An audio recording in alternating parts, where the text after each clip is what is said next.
Ayan guys, kakauwi ko lang sa trabaho. Medyo nagre-relax muna ako kasi katapos ko lang magluto. Ayan guys, nagluluto tayo ng labong. Ayan yung mukbang ni Mrs. Ito po guys. Binibideo guys. Ayan po guys, labong po yan. Ayan, mga ano. Ang luto kong labong. Pinapalamig ko guys kasi yung nagbigay sa akin yan. Bibigyan ko bukas kasi siyempre ako lang nagluluto ng labong, kaya yun, pag ako nagluluto guys ng labong, si Mrs. nag-aantay siya yan, takaw guys, no, ganun kalupit si Mrs. Dito naman yung pusa guys na si Meow Meow. Ito po guys, yan, gusto rin kumain kaso akala niya masarap, akala niya baka may halong isda, kaso sardinas yung nilagay ko. Kaya baka maartit si Meow Meow, wala siyang ulam, wala siyang hasang. Kasi pag isda ang ko, nag-aabang siya guys eh. Yan, yan o. Kita guys si Mrs. Talagang alagang-alaga ko yan guys. Talagang kahit galing ako sa trabaho, talagang nilulutuan ko siya ng adobong labong. Paborito naming dalawa yan guys. Yan, tingnan natin kung ano.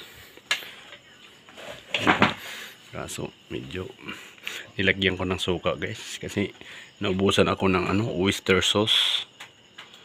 Yun kasi ang masarap kasi pag may oyster sauce, kaso medyo taghirap na sa budget, kaya suka na lang nilagay ko at saka dato puti soy sauce. Yan, dato puti soy sauce, baka naman gawin mo akong advertiser. Siyempre joke lang guys, mga ginagaya lang natin ng mga iba. Yan guys. Wala, grabe naman si Mrs. makakain guys. Ubus agad yung ulam Puno yan kanina guys. Pero ayos lang. Masaya ako kapag maraming nakakain si Mrs. Yan guys, ang sama ng tingin.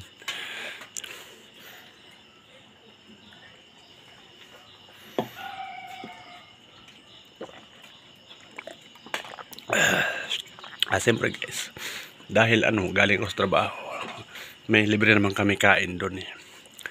Meron din akong guys, ito guys kaya yan, Hinebra San Miguel. Pag mayroon ka nito, wala kang talo. Yan, kaso lasing ka nito. Ano lang naman yan guys, minsan lang naman, mga tama yung isang bisa isang linggo. Yan, nagre-react si Mrs. kasi busog na siya eh. Ayan guys, sarap ng kain ni Mrs.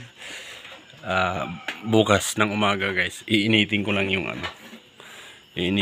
yung niluluto ko, tapos magbalot ako ng para sa mga yung sa may-ari niyan na nagbigay. Meron pa nga guys naiwan, kalimutan ko eh, ito guys yan, ito po guys, labong, ganyan po guys, kawayan po yan. Pero pagdating sa lutuan guys, di kayo magsisisi pag kayo ang kumakain. To guys, ang gagawin ko dyan, pag makabili ako ng isda, isahog ko sa sinigang. Yan, sinigang. Sarap na sarap si Mrs. yan guys, nung sinahog ko sa sinigang yan. Parang nakakalimutan yung pangalan niya nung tinanong ko. Kasi sobrang sarap doon ng yung sinigang. Kasi isda guys na presko pa. Ay, piniritong isda sinigang ko, tapos sinahog ko yung nung tinanong ko si Mrs. guys kung anong pangalan niya, hindi niya maalala. Ibig niya sobrang sarap daw guys. Okay guys, bye bye muna. Yan si Mrs. nagmumukbang. Paalam.